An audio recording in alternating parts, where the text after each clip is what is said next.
Ito ngayon guys yung gagawin natin yung Sakura na AB5024. Ito guys yung mukha niya.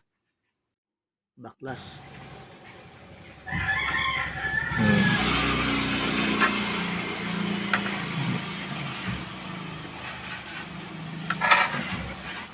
Ito guys yung ano nangyari.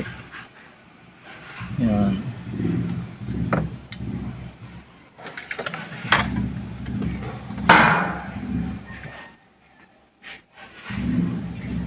Okay.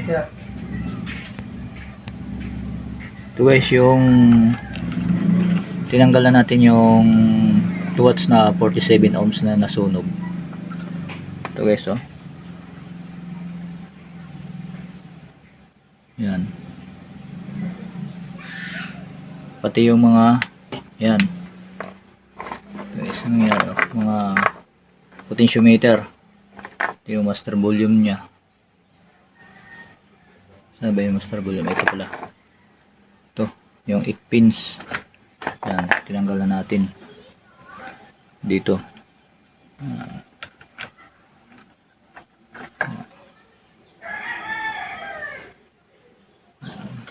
Tapos dito. Yan guys.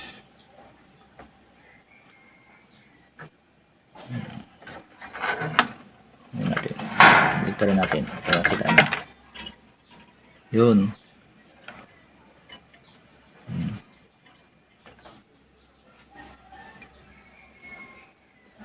Bali dito guys sa ano, itong mga switch na to ng ano ng surround, karaoke at saka tone direct.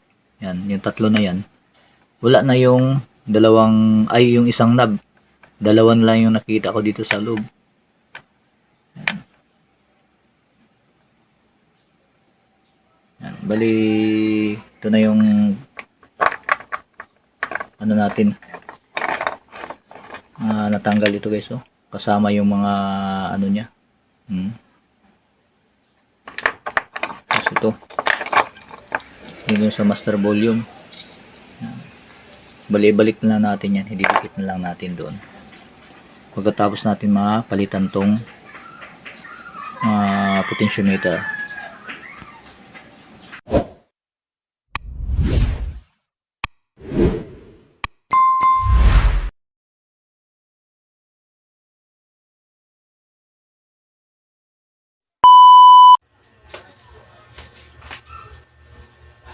Ilang araw eh. Bali wala tayong service ngayon. Dito tayo sa shop natin. Merong dumating dito guys na pasyente. Ito. Isang Bluetooth speaker. Tapos isang maliit na soundbar. Isang platinum na DVD at saka isang Sakura na amplifier. Bali magkasama na siya. Bali dito muna tayo. Bali i-stimulate muna natin ito.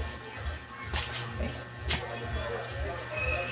Ito pala guys yung Sakura na amplifier na may kasamang player na platinum. Ito yung lumubog na ano niya, function selector at saka master volume. Yan. Ito yung model niya. Sakura AB5024. Ito guys yung pinaka mukha niya. Yan. Ito guys yung likod. Yan.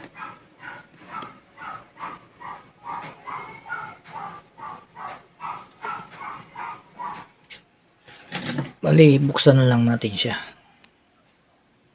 para ma-check. Ito guys yung loob. Yan, ito yung board na natanggal. Pag ganito guys, yung nakita natin ng mga senaryo, huwag muna natin i-plug in. Visual check muna tayo. Baka may nasunog na parts, pa lalong lalaki yung problema. Ito guys.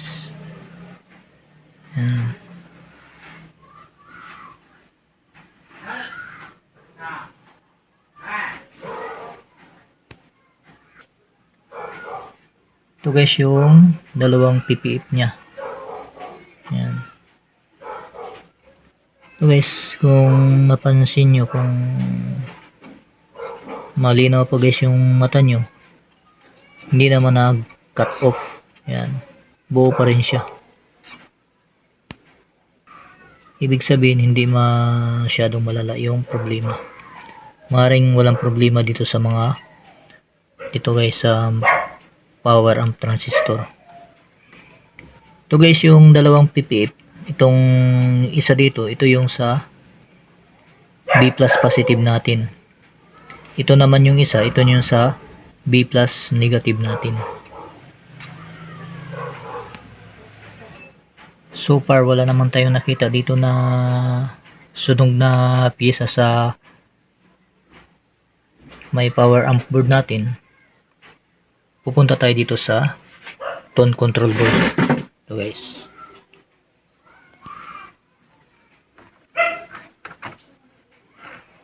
Baliktad pala ito. Ano? Ito.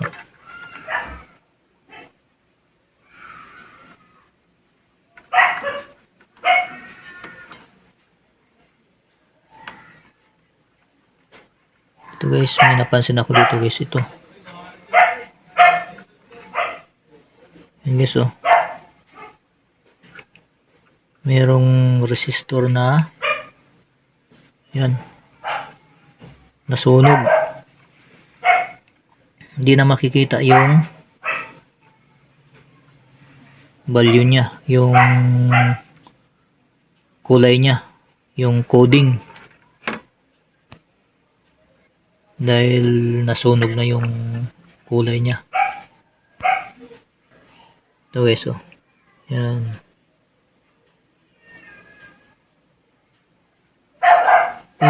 Ganito guys na sunog yung ano piyesa.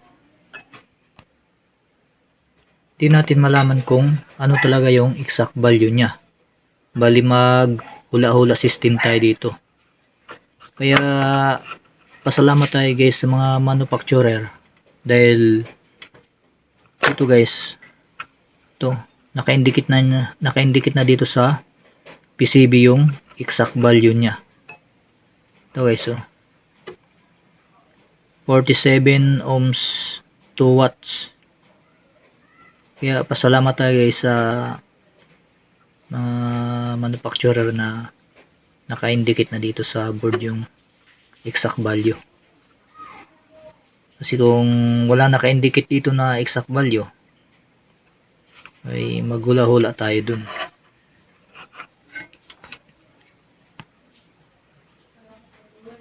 Dito ngayon papasok yung computation. Kukompute tayo ngayon kung hindi naka-indicate dito. Kasi ito guys, galing to sa power supply na 15 volts eh. Ito guys oh, dito sa senior diode na to na 15 volts. Bali galing sa 12 volt supply to eh. Pero nakalagay dito 15. Baka ito yung value ng senior diode. Ay voltahe niya. 15 volts. Yan, half watts ata ito na senior diode. Ito guys, kahit hindi muna natin palitan to, ipa-plug in natin. Okay lang kasi supply lang siya dito sa tone control. Ito. Walang problema yan kahit hindi muna natin palitan to. Bali, ikutin muna natin guys. Okay lang. Bali, i-check muna natin to guys. Yung master volume. Itong mga function selector nya. Ito, yung sa frequency function selector. I-check muna natin siya. Pati itong ano dito, itong bass, treble, mid, at saka balance. pati itong ano ng microphone, yung volume niya at saka yung echo, yung control niya. Bali, check muna natin itong mga potentiometer na to kung okay pa. Okay, bali na tapos na natin ma-check. Bali yung itong mga ano na to, potentiometer na to guys. Ito. Yan. Yung volume, bass, treble, mid, saka balance, pati itong sa microphone, yung mic volume, saka yung echo, open na. Pati itong sa master volume. Bali, di ko na guys pinakita yung pag-check para hindi mapahaba yung video natin. Kung gusto nyo guys makita yung kung paano mag-check ng mga potentiometer or volume control, bali panoorin nyo lang sa mga previous video ko. Meron akong video na in-upload yan kung paano mag-check ng potentiometer. Tama tayo dito sa power amp board. Bali double check na natin to. Bali i-check natin tong mga power amp transistor individual sa isa kung walang problema. Pero pag ganyan guys, hindi pumutok yung PPF natin, 90% walang problema yung mga power amp transistor natin, walang leakage. Okay, bali ipa-plug in muna natin para testing natin. Ito pala guys, di pala natin pwedeng i-plug in kasi tingnan nyo, nasunog, pumutok yung plug nya.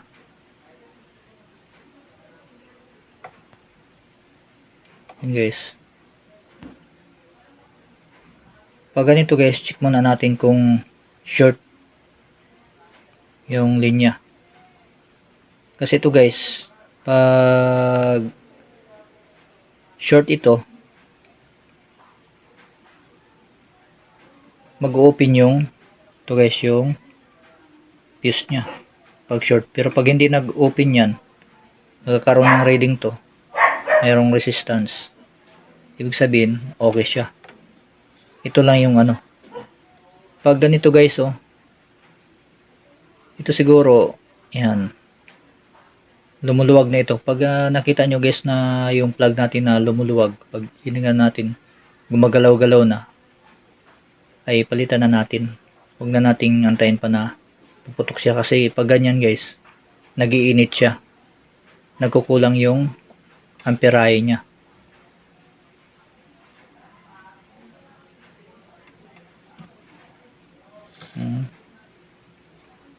Ngayon, ang gagawin natin, ito guys, bali kukuha ako dito ng ano, ito guys, oh, yan, ito yung gagamitin natin, dalawang plug, yan, ito, yan, kasi ito guys, di natin pwedeng putulin to, kasi pag pinutol natin to, babalik natin siya ulit. Ngayon baka mamaya magreklamo si customer bakit pinutol natin yung plug nya, kaya wag natin galawin kasi for quotation pa lang siya,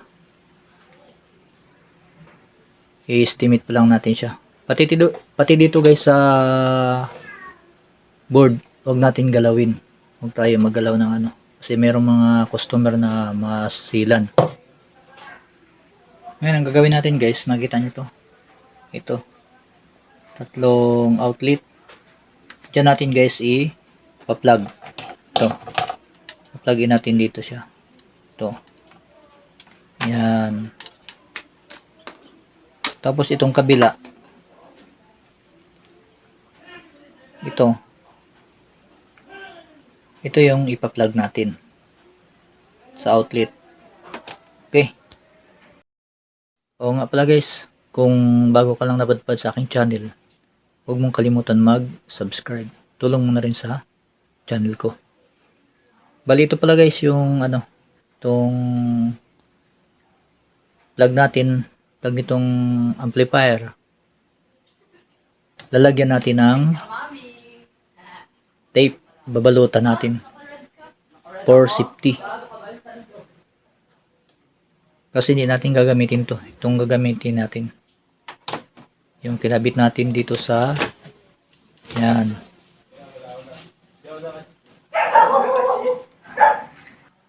Bali gamit lang tayo ng ganito guys. Yan. Ito. Yan. Dito na lang natin siya ilagay for safety. Yan. Tapos tabihan natin para iwas disgrasya. Okay, bali ito guys, nilagyan na rin natin ng para safety. Ito guys, ngayon pwede na natin siyang i-plug in dito guys. Ano ba yan?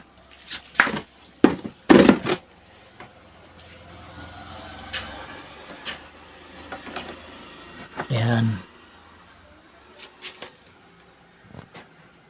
Tanggalin natin ang ilaw. Ngayon, power on natin siya. Ayan guys. Yun.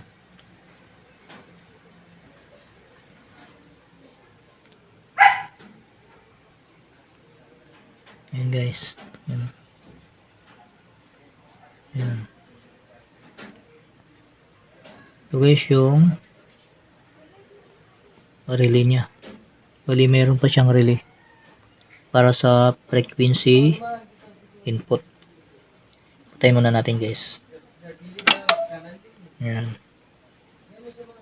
Ibig sabihin working yung relay pag lumalagatik siya. Ayan guys i-power on natin ulit.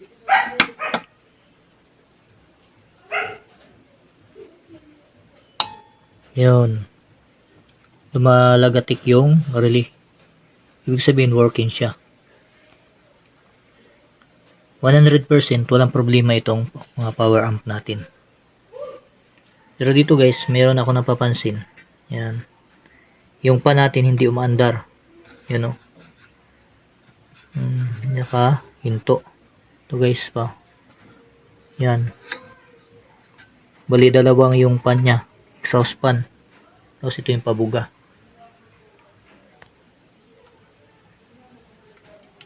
Off natin. Dito guys, ang problema nito, maring sira yung pan. Maring walang supply na nakakarating dito. Kasi pag ganyan guys, dalawang pan niya, imposible na magsabay yung dalawa na masira. Parang imposible. Maring walang supply.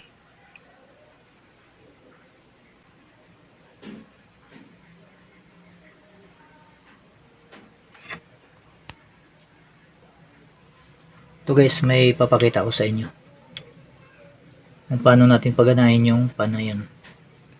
Ito guys, nakita nyo tong TCP. Ito yung limiter switch. Yan. Temperature limiter switch. Ito guys. Bali itong TCP nya, magka-cut off ito pag umabot na ng 60 degrees Celsius. 60 to 70. Magka-cut off siya. Para proteksyonan yung mga parts, para hindi makaroon ng damage yung mga parts nya. Ito guys yung gagawin natin, papakita ko sa inyo. Gagamit tayo ng ito guys, ganito. Kanina yung pinakita ko sa inyo itong magkabilang plug, ito naman yung alligator clip magkabilaan. Ito guys, mahaba to. Ito ginagamit ko to guys sa paggawa ng aircon. Yan. Pag nag-ano tayo, nag-ano ng mga linya, nag-check. Ang gagawin natin dito, ito guys ang gagawin natin. Yan, kita nyo to, yung limiter switch, ilalagay natin siya dito. Yan. Tapos ito naman yung kabila, dito natin ilagay. Ito guys, papakita ko sa inyo. Yan. Mamaya baka i-bash nyo ako bakit gagamit ako ng ganito yun na nga sinasabi ko guys, di natin pwedeng galawin yan Yan. Ngayon pandarin natin siya, paplugin natin ulit guys. Ngayon yan, tutukan natin yung pan, power natin. Yan guys, nakita nyo yung pan, mandar, pati yung relay. Ito din sa kabila guys, mandar din. Yan, mandar yan guys yan ngayon patayin natin. Yan,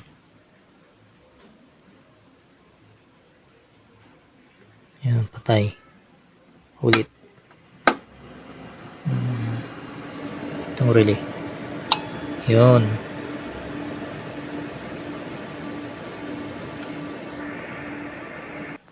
Okay, yan guys yung sikreto. Para hindi ka na maggalaw ng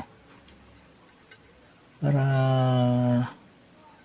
walang masabi si customer. Ayun, bali ito guys, kinuhaan ko na ng ng bias voltage. Okay naman lahat yung mga niya, walang problema. Ngayon, pwede na natin sabihin kay customer kung magkano yung magastos niya. Okay, may natutunan na naman kayo. Hanggang dito na lang. Bali, abangan nyo na lang guys kung itutuloy ni customer. Yun, kukunan natin siya ng video pa, panibagong video kung talaga ang niya. Basta ito guys, walang problema na yan. Okay.